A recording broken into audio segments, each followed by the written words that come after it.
Welcome to Daily Ad Brief. I'm Christina Daves, your host of PR Champions, and today we are headed to beautiful Santa Monica, California to have a chat with Matthew Kovacs of Blaze PR. Welcome, Matthew. Thanks for having me. Excited to chat. Okay, I want everybody watching this to go to your website right now because I think it is the best website I have ever seen, and I have seen thousands with my clients. So I love the whole hungry for market share. So talk about that. How do you get that market share for your clients? Because you obviously have a niche and your brand is so established with that. So I would love to hear more. Yeah, I think, thank you again for the website. I think part of it was how do you convey, really competing and being hungry. And I think the fun storyline with the dog fighting the owner for the steak is part of that. I think we try and personify that. We really look at it as being aggressive, but also being strategic in our media relationships and really, learning who is the client's customer base, how do they consume their media, and how do we need to really affect change. And I think that's what you're seeing more and more these days as beyond traditional media with influencers, with digital media, it's really being relevant for consumers. And you mentioned influencers. Let's talk about that because my clients are always asking me about that. And it is, I always say, you really got to don't look at numbers. You've got to look at engagement and are they really in line with what you're doing? But this is what you do. So let's talk about when you should use influencers, how you find them, and who's the best influencer for your business. Well, I think you hit the nail on the head with the fact about engagement. I think a lot of people look at, they have 1 million followers, 5 million followers.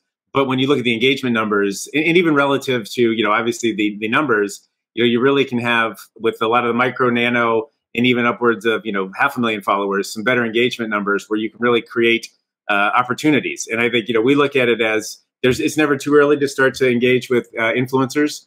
They can do a lot from, talking about the product, giving it that third-party validation, also geo-targeting and pushing people to actual retail. I think is an important aspect. And then really what they can do, you look at it, the subsects, if you're reaching moms, you can have a whole set of mom influencers. If it's, the athletes, you can have a different level of athlete influencers. So you're really able to get the credibility. And at the same time, really be able to create user-generated content. I think that's something that, obviously within brands and they look at their social media, the influencers can really help drive that and add a layer of authenticity. And at the same time, you're able to tap into that for other media opportunities, really using them as your ambassadors and advocates as well. And we've seen a lot of success where getting testimonials from influencers has really helped drive sales as well, because retailers and buyers are looking at what is, the consumer marketplace telling them.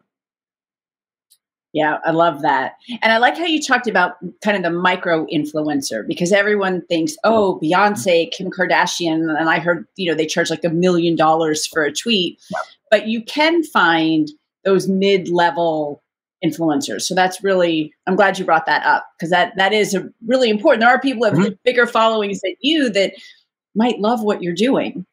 So let's talk about with PR, why it can't be a one and done. Like you can't just have one hit from an influencer or one whatever. Why does it really need to be an ongoing process? Yeah, I think what's interesting is, when you talk about, the distractions these days with consumers, there's so much beyond, if it's Instagram, Facebook, TikTok, everyone's, really involved in that. But then even, look at traditional media that's really shrinking. The LA Times is almost like a pamphlet now. And traditional broadcast, the number of producers and shows is shrinking as well. So you have that element, but then obviously online and digital, it's the proliferation of even more opportunities. So you have this weird, inverted curve going on. And what we try and do, to your point, it needs to carry its way through. You need to have opportunities to reach consumers in a variety of ways. And it can't just stop because of, as we talked about, the distractions. They might see you once and think, oh, I want to try that or see that. But then it's really reinforcing that message. And especially as brands are growing and expanding, you want to really hit people in all those different opportunities.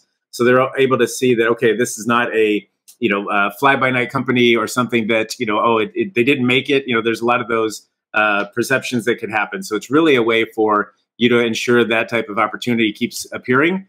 And I think the other element, which we talk a lot about, is on the sales side. So buyers and retailers really reinforcing the opportunity for them to see you. So obviously in trade media, geo-targeting again. So, if it's really reaching where their home bases of the corporate offices, so that you're having that effect that people see the brands, they're able to experience it, try it, and really give that opportunity without so much of the marketing speak. You're able to put it in that third-party validation terms. So that's a big part of the elements that we try and convey. I love that. And that's such an important, what you brought up, because I know that buyers, if you've gotten some media, if you're a new product, because I started out as an inventor with a product. So if you get some media, you're actually going to get your foot in the door with the buyers. So I'm glad you mentioned that. That was great. Thank you so much for joining us today, Matthew. You gave some really, really awesome tips and great information.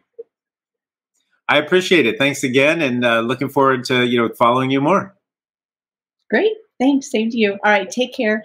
And to learn more about Matthew and Blaze PR, head over to Daily Ad Brief. I'm Christina Daves, your host of PR Champions, and I'll see you next time.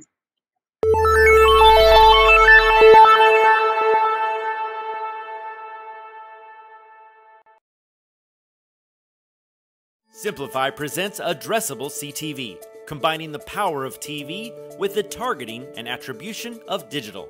Simplify's Addressable CTV delivers massive reach with the ability to scale without sacrificing precision. TV buyers can generate incremental reach with household-level targeting, frequency controls, reporting, and insights. To learn more about Simplify's Addressable CTV and what it can do for your clients, visit simply.fi.